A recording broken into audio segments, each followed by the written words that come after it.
Quase 300 mulheres de Manica, Sofala e Tete reuniram-se no município de Guro com vista a encontrar, discutir ações que possam remover barreiras criadas por diferentes conflitos, com destaque mesmo para os conflitos armados.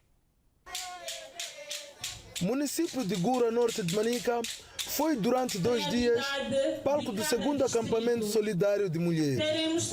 O evento, que juntou perto de 300 participantes das províncias de Manica, Sofala e Tete, surge ao abrigo do projeto Manica para Mulheres, cuja implementação está a cargo de La Paz, desenvolvimento local para a consolidação da paz em Moçambique. Constitui o principal objetivo a partilha de experiências com vista à remoção de barreiras resultantes de aspectos culturais e diferentes conflitos, com destaque para armados.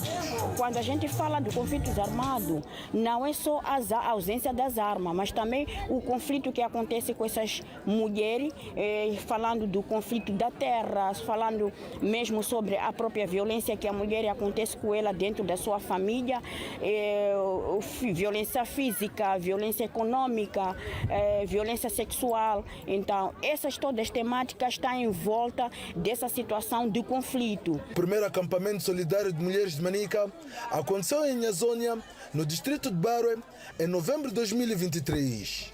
E participaram do evento 170 mulheres das 3 províncias. O empoderamento para estar independente é que nem tudo você, como mulher, deve pedir ao marido. Você quer comprar tomate? Marido, quero dinheiro. Você quer comprar cebola? Marido, quer dinheiro. Você quer comprar talvez um pouco de outras coisas, arroz ou farinha ou o quê? Tudo, marido. O que nós estamos a dizer é que a mulher, quando for empoderada economicamente, vai ajudar as despesas que o marido tem em casa. Este movimento de mulheres de Manica, Sofala e Tete é supervisionado por 2 consórcios liderados pela Help Code e Projeto Mundo.